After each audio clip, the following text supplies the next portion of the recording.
Good evening, Mr. Chairman. My name is Zach Wahls. I'm a sixth-generation Iowan and an engineering student at the University of Iowa, and I was raised by two women.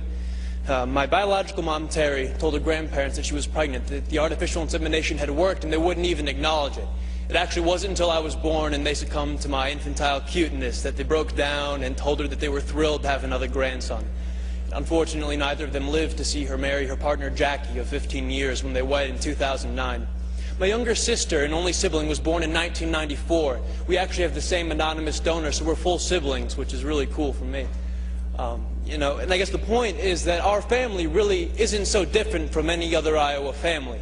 When I'm home, we go to church together, we eat dinner, we go on vacations.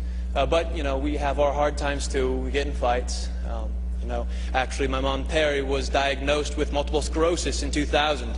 It is a devastating disease that put her in a wheelchair, so we've had our struggles.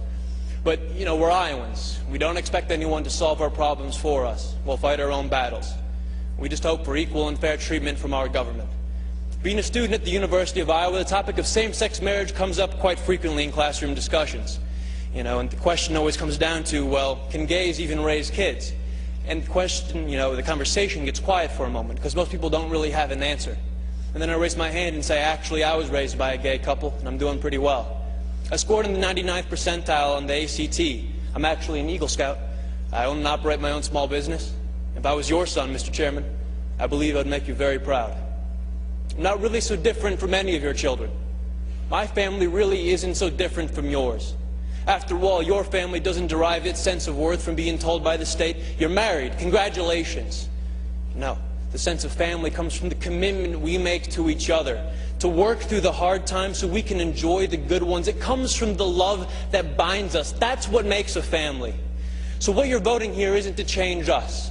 It's not to change our families, it's to change how the law views us, how the law treats us. You are voting for the first time in the history of our state to codify discrimination into our Constitution. A Constitution that, but for the proposed amendment, is the least amended Constitution in the United States of America. You are telling Iowans that some among you are second-class citizens who do not have the right to marry the person you love. So will this vote affect my family? Would it affect yours? Over the next 2 hours, I'm sure we're going to hear plenty of testimony about how damaging having gay parents is on kids. But in my 19 years, not once have I ever been confronted by an individual who realized independently that I was raised by a gay couple. And you know why? Because the sexual orientation of my parents has had zero effect on the content of my character. Thank you very much.